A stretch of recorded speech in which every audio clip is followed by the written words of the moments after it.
social, económico, ambiental e individual. Todas las personas tuvieron que adaptarse a nuevos cambios tanto laborales como familiares. Esto ha hecho que se genere una crisis mundial. Este factor se conoce como COVID-19.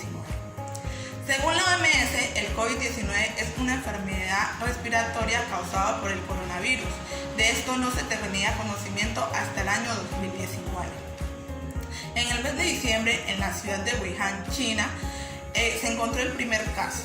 En junio, Latinoamérica era considerado como el epicentro de la enfermedad, México y Brasil siendo los países más afectados. Esto ha sido considerado como una pandemia mundial, ya que muchos países se han visto afectados, pues los casos encontrados hasta el momento han sido 27.000 personas y fallecidos 9.000 personas a nivel mundial. La Organización Mundial de la Salud ha dicho que la vacuna contra esta enfermedad será dada en el año 2022. En el panorama colombiano encontramos el primer caso confirmado por la enfermedad del coronavirus el 6 de marzo del 2020, correspondiente a una mujer de 19 años proveniente de Italia. Actualmente, según el Ministerio de la Salud, reporta que existen más de 687.000 casos confirmados, de los cuales aproximadamente 111.000 están aún activos, 553.000 son los recuperados y 23.000 han sido las muertes. Por motivo de la pandemia se declaró emergencia sanitaria y se impuso una cuarentena con una serie de restricciones desde el 25 de marzo y hasta el 31 de agosto del 2020, con el fin de contener el contagio por el COVID-19.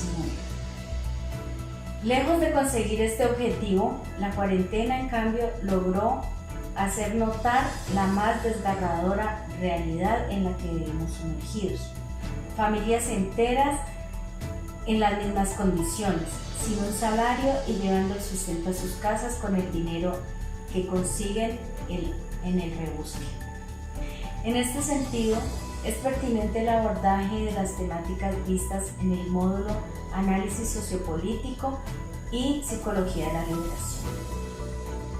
Ignacio Martín Baró, en su conferencia Hacia una Psicología de la Liberación, menciona 5 presupuestos, que son el positivismo, el individualismo, el hedonismo, la visión homeostática y el ahistoricismo. Partimos entonces con la relación entre el último de ellos, el ahistoricismo, y la actualidad de nuestro país. El ahistoricismo consiste en la aceptación de modelos y transhistóricos elaborados en circunstancias distintas a las nuestras, que pueden conllevarnos a una grave distorsión de la realidad de nuestros pueblos. Es esto lo que está ocurriendo en este momento en Colombia. Colombia es un sistema adaptado que normaliza atroces hechos como por ejemplo las masacres y da mucha más relevancia aún a la problemática del virus. Este fenómeno en gran parte se lo debemos a los medios de comunicación que están siempre al servicio del poder, ya que estos nos influencian con una información condicionada. Diariamente estamos inmersos en imágenes, miles de imágenes de un virus devastador, pero dejan pocos espacios y pequeños espacios para las atroces realidades por las que estamos pasando.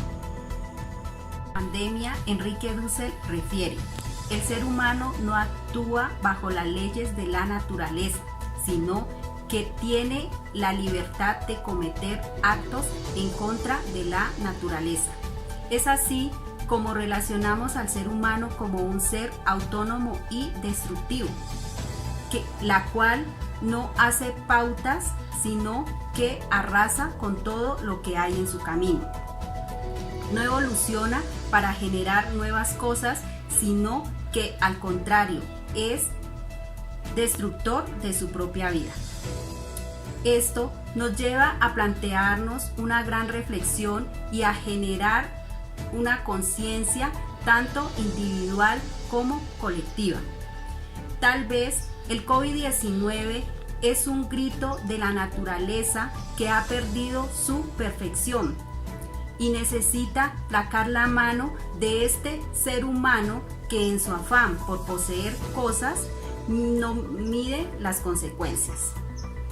Cada día tenemos menos ríos, menos árboles, más contaminación en el aire y tal vez para que empecemos a valorarla y dejemos de atacarnos, de más masacres, de bombardeos, así como se está mirando los últimos días en Colombia, las masacres en los diferentes municipios de este país. Bueno, continuando con el autor Zuviría, pues plantea acerca del conflicto armado político.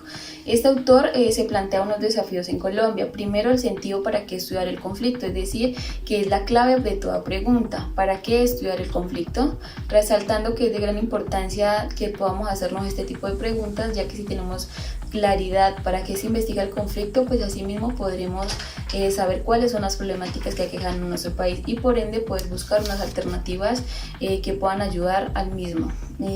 Como segundo desafío que se plantea este autor es realizar una cartografía de cómo se ha analizado el conflicto armado en Colombia, si ha sido jurídico, filosófico, sociológico, cultural, ético en la comprensión.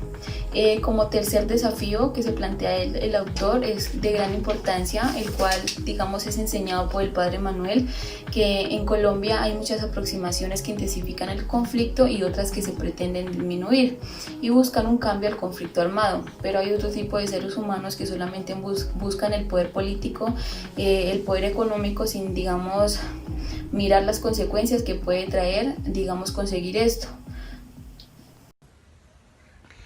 Ahora vamos a hablar acerca del libro La psicología como engaño, autor Edgar Barrero Cuellar. Nos vamos a basar especialmente en el capítulo 2, donde nos habla de lo que no estudia la psicología en Colombia. Teniendo en cuenta la lectura de este capítulo, nos ponemos a pensar en el método de lo históricamente negado. Este método es como algo que va a permitir construir una psicología acorde a las necesidades que presentan las comunidades colombianas. Es un método que no le basta solo los resultados positivos, sino que también indaga y da importancia a los datos que se ocultan.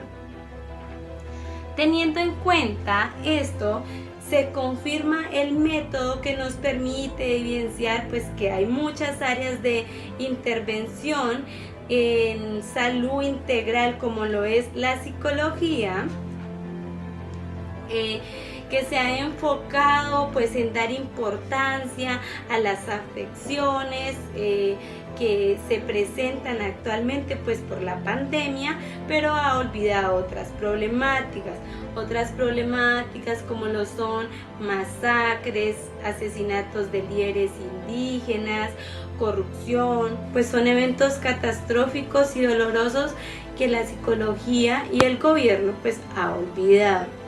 Ahora bien, pensando en todas las problemáticas que tiene las comunidades, nos llevamos a concluir: ¿la psicología va a seguir colonizada o se va a encargar de las necesidades que presentan los pueblos colombianos?